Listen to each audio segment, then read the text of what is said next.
In this past year and last year, every 40 cents out of every dollar that the federal government spends is borrowed.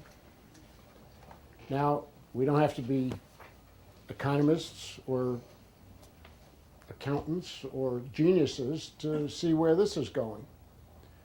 In 10 years out, our national debt is projected to be so large that the debt service alone, just those nasty payments on principal, will be larger than defense and Social Security combined.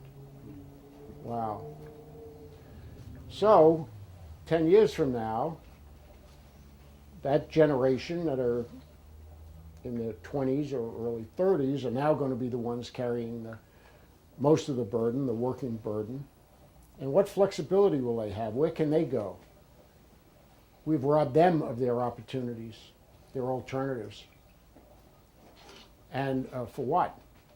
This is the kind of spending you do when you're in a life and death struggle in a world war. What are we doing? And every politician that we have says the same thing. This is terrible, terrible. We're all going to get to it. We're going to fix this. But we're going to fix it after the next election. Well, that's been going on now for whenever. And most people, like you, are tired of being lied to. And you're being lied to again and again. So much so that I don't even think the politicians even think about it. It's not their problem. Their problem is getting reelected. So I think my candidacy has some appeal. So this guy can't be a long-termer. I mean, look at him. and you know, he's not been a politician. Our economic problems are profound. And it wasn't just the housing crisis. That was one of the major elements that brought this recession about. But it is essentially overspending and overtaxing. Simple. Over-governmenting. It is a long road to fix all these things. But a lot of that has been laid out. And it's not that difficult. So we have to cut spending over the next 10 years by at least 35%. We have to cap our rate of growth. Simple legislation. And somehow we're going to have to get everyone down to do a balanced budget amendment. Now that balanced budget amendment is extra constitutional. We're going to have to sit down and work it out. But we've done this in New York City. And we've done this in New York State with the most ridiculous, profligate fools you could imagine running things, but yet somehow at least that works. The fact that they've destroyed all businesses here in New York and continue to do it is another matter. We'll have to attack that separately. I think going forward, more people understand that the people in charge cannot really be trusted, and this administration primarily is in a world of its own. There are simple plans to revise the economy.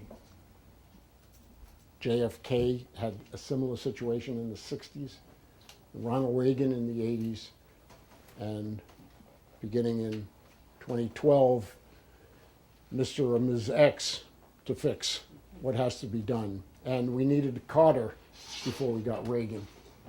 And we sure got the guy now to pave the way for the next generation. Yes, Carter is looking good.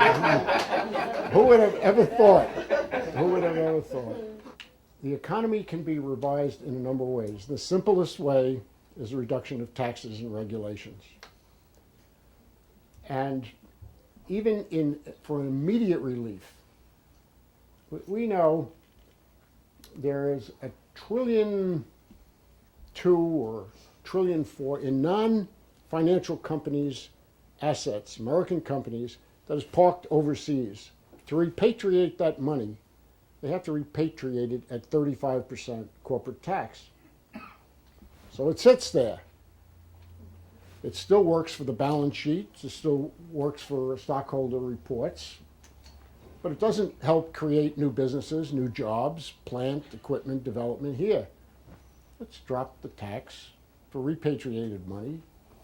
5% sounds nice to me. Let $1 trillion come back, go into business where they can make some use out of it. You think Washington could figure that out? That's simple enough. We have investment tax credits that can be offered. We have a capital gains tax. Drop that, money will flow into venture type capital to start new businesses, to take the risks that need to be taken. Now, overlaying all this is a crisis of confidence. But if we start doing things like this, and if we can encourage oil companies to invest the billions that they have parked for research and development into the fracking and shale oil and offshore drilling and drilling in Alaska, we can put tens of thousands of people to work like that on the corporate nickel. That stimulates things. People like you who understand what this election means. This election will have national attention, and it's building. It is going to be across the country, and rightly or wrongly, I mean, my job is to represent the ninth, but rightly or wrongly, this is going to be a referendum, or viewed as a referendum on the president's policies, both in terms of Israel, which has motivated some people like Ed Koch, or the business and the stagnation of the economy, which is the prime motivator for most people. But I think the nation will look at his economic policies and say, is it working or not? Because this district is so blue. It has not been Republican since 1928. If he blows this one, and we will work very hard to see that he does, it will be seismic in its consequences. There's not a single Democratic senator or congressman that can sit back and say, oh, I think I can follow the party line for the next 15 months. They will be looking out for their own hide. But we got to win to make them do that. And